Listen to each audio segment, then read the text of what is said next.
哦，立体的，会抖哎，好大哦。Hello，大家好，我是阿肥。一个移动式的显示器是一个什么样子的体验？今天它来了。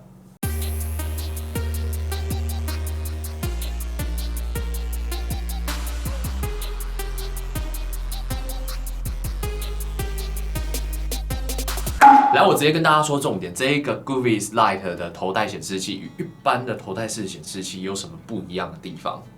首先就是它的配重非常的优异，我自己看了连续3部电影，也没有感觉到非常不适的地方。而且它的 Lite 版本啊，这个头显的重量非常的轻，只有200多公克而已，并且它还可以调整萤幕亮度，这就会让我在长时间收看的时候啊，眼睛不会那么的疲惫。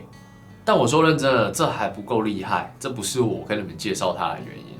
来，你们看到下面的位置，它可以自由的调整瞳距，并且啊，它在这上面啊设置了什么？你如果是戴眼镜的人，它在700度以内的近视以及200度的远视都可以支援，直接这样子调整，你不需要再额外戴眼镜或者戴隐形眼镜才能使用，这个真的是非常的方便。而且它原厂配置的这个旅行包，像现在的人就很喜欢露营嘛。那你去露营的时候，有时候你想要追剧啊，干嘛？这个带出去就很方便，直接一提就可以出门了。我跟你们说，我刚才讲的这些东西啊，其实都还不是它最屌的地方，因为这些东西大家都只要模仿都可以模仿得来。但是啊，它最屌的一个地方在这里，2D 与3D 的切换，这代表什么？你们知道吗？只要我在影片当中啊，我的收看影片有分左右画面的时候，我只要按这个3D 切换，它就会自己把这左右画面整合起来变成一个画面。所以就像我片头刚说的一样，哇，好立体呀！那我现在就用安博盒子来播放它里面的声势专区，它里面声势专区有 VR 片，刚刚好就可以用在这个上面，给你们看一下实际的效果怎么样。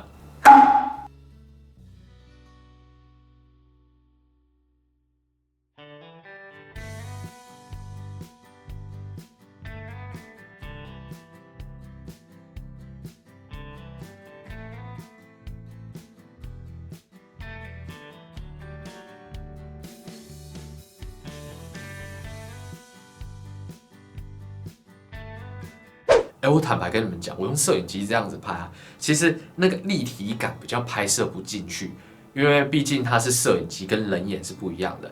但是啊，你真的实际上在看的时候啊，哇，我只能说认真的，这一台 Goovis 的价值所在啊，真的是，它不是一台单纯的头戴显示器而已，我觉得应该要把它证明为看片神器。而且不止刚才我所使用的电视盒，它在平板、电脑、手机，还有一些游戏机上面都可以来使用。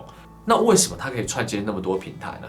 主要的原因是因为它可以连上 WiFi 来做串接，所以它不单单只有使用这个 HDMI 来串接，它只要加购它的这一种无线模组，就可以达成直接串接网络的画面进来。所以像在你可能出去外面露营的时候，我手机一连，我就可以直接传输到这里面去，直接看到你想要看的影片，有没有？而且像你在外面露营的时候啊，你不可能随时随地都找得到电源可以插吧？